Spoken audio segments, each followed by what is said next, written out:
నీళ్ళు బాగా తుడుతున్నాయి. మనము కొన్ని నీళ్ళు పక్కకు తీసి పెట్టుకున్నాము ఒక గ్లాసులోకి. మంటను చిన్నమంట పెట్టుకొని కొన్ని నీళ్ళు, ఎక్కువ లేదు, కొంచెం కావాలంటే మరి కలుపుకున్నాము. కొంచెం ఉప్పు వేద్దాము. మంటలోనే పెట్టండి. ఇప్పుడు కొంచెం కొంచెం వేసేసుకుంటే కలుపుకున్నాము పిండిని.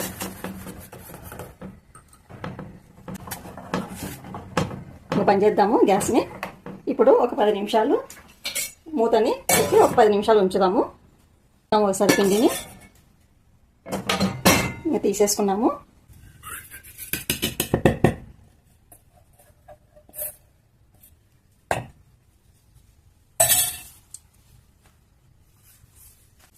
కొన్ని వేస్తాను.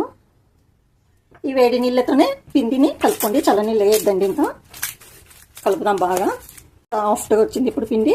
ఇప్పుడు మనము రొట్టెని తిక్కుకున్నాము. ఇంకా ఇంత పిండి అయితే మనకి చపాతీ చిక్కే కట్టు ఉంటుంది కదా, ఇది ఈ కట్ట ఉంది కదా, దీనిపైన పిండిని చల్లుకొని మనము చపాతీని లాగా తిక్కుకున్నాము. పిండి ఉంది కదా, ఇది ఇట్లా కొంచెం ఇట్లా కొట్టేసుకొని చేసేసుకున్నాము.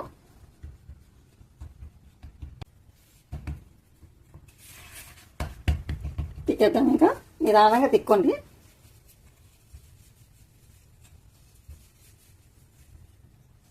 కొంచెం అట్లా తిక్కుకుంటుంటే మీకే వచ్చేస్తుంది రొట్టె. తినాలని ఇష్టం ఉంటుంది కానీ చేయడానికి రాక చాలామంది జొన్న రొట్టెలు చేయరు. ఇట్లా బాగా వేడి నీళ్ళు వేసుకున్నారనుకోండి, బాగా వచ్చేస్తుంది.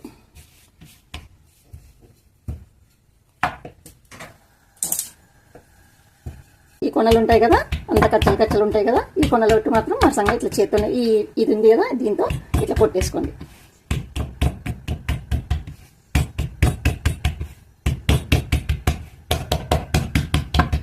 చూడండి అయిపోయింది కదా. పెనం వేడైంది. రొట్టె వేసేద్దాం. ఇంకా తడి చేసుకున్నాం. ఇంకా నిదానంగా అనుకోండి, తడి మాత్రం.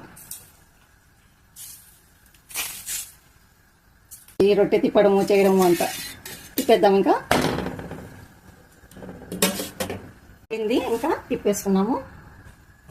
కాలిని చూడండి, బాగా కాలిపోయింది.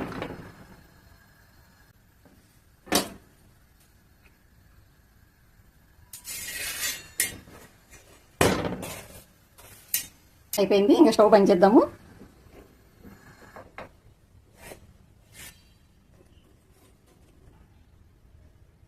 జొన్న రొట్టె కచంబరి, కోడిగుడ్డు కచంబరి.